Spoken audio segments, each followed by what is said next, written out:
That's a bit scary, but you know, I wasn't going to share this, but I am, because I feel like being who I am in this particular position with so many young men and young women who look up to me, it's a part of my responsibility, I think, to share, you know. Well, Saturday, February the 20th, I woke up in the bed with a young man who I've been seeing for a very long time, someone who I have shared, you know, with you guys in 2 previous videos. This particular morning, he and I got into a very heated argument. Well, he was yelling, I was talking calmly, shockingly.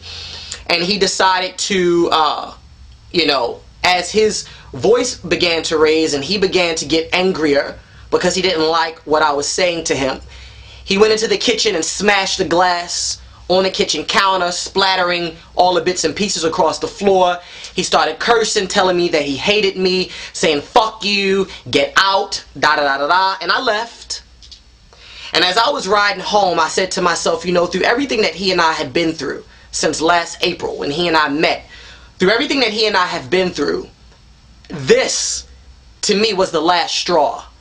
It was the last straw because not only did he break the glass and say, "Fuck you, I hate you," but he also threatened to hit me and told me if I didn't get out that he was going to attack me.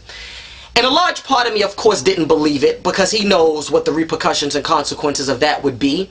And he's not a dummy, you know. But I also knew that when the men tell you certain things and they make certain threats, even if they don't act upon them right then and there, eventually they do.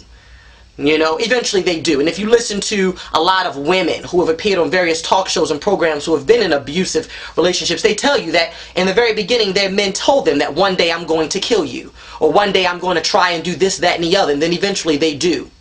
And so as I was riding home thinking about what had happened, I also began to think about a good friend of mine who, this last summer of 2009, he found himself in an abusive relationship with someone who many of you are familiar with from here on YouTube.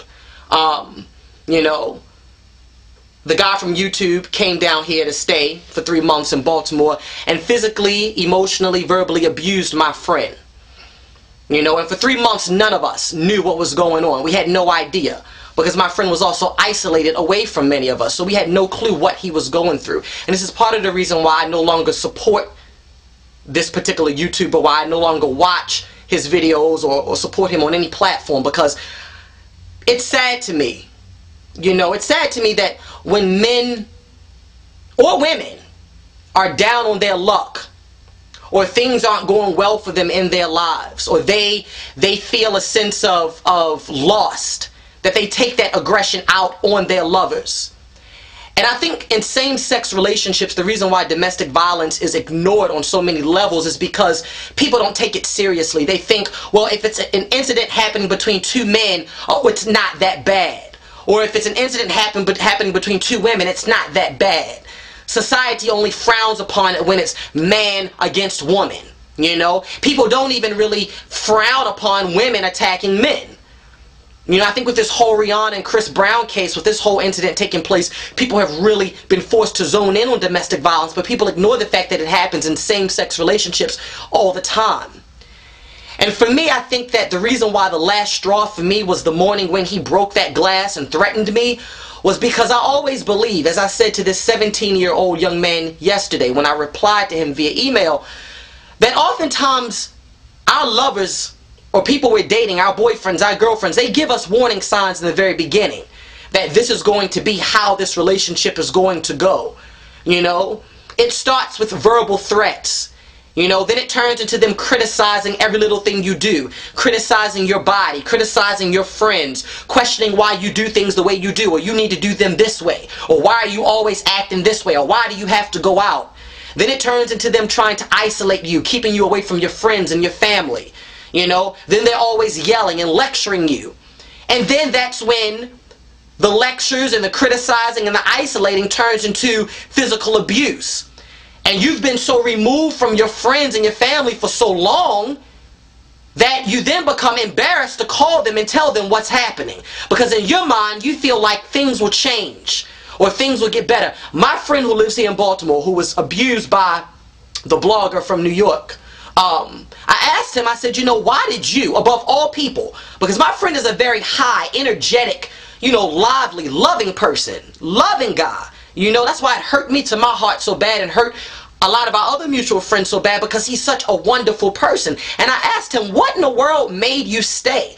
Was it because of this dude's status, you know, in the gay community? What made you stay? And he said, well, I thought things would get better. I thought that once opportunities started presenting themselves to him, that things would change, you know, and that he would stop, that he would become a happier person, and that he would stop, you know, telling me that I was fat, or, you know, physically putting his hands on me. I thought things would change. And I think a lot of us fall into that position.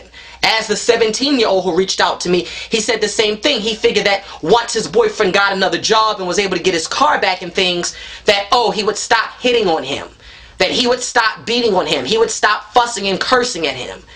And I want you all to know, all of my male and female viewers, if you are indeed in a situation where your man or your woman has begun to put their hands on you, you can't hold on to the faith that, oh, someday things will change and that things will get better and they'll stop when their situation changes. Because by then, not only is your face and your body so brutally abused, but it damages your spirit. You know, I had to watch my friend this summer actually go through a transition in becoming himself again. You know? And I don't want that for any of you. I don't want that. Luckily, he was brave enough and had so many of us to surround him that he was able to get out of it only after 3 months. But some people go on for years before they have the strength to let go, because they keep holding on to the faith that this person loves me. And the one thing that an abuser will do to always keep you close is they always remind you of how much they love you and, oh, you're the only person I have and I need you. No, you need help. You need psychological and therapeutic help. If you think that you can put your hands on me today and tell me and proclaim how much you love me tomorrow, no, you need psychological help.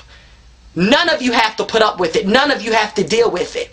And never be so caught up in love and so desperate for a boyfriend or so desperate for a girlfriend that you ignore those warning signs. When they start breaking glasses and cursing and threatening to put their hands on you, that's when you leave for good.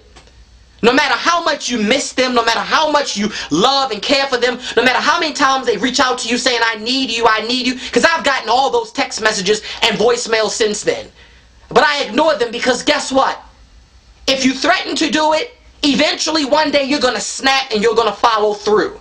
And I refuse to ever sit in front of this camera with bruises under this eye and bloodied lips telling you all about a situation I've been in where some man has put his hands on me. I refuse. Never be afraid to walk away.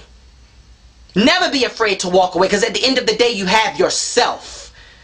Never allow another man or another woman to put their hands on you and abuse you and take advantage of the beautiful spirit you have, because they will allow their misery to break you down to where they are, and then you have nothing. Sometimes it becomes too difficult for your friends and your family to even pull you out from under. And I just wanted to share this message with you because I know that there are at least 10 of you.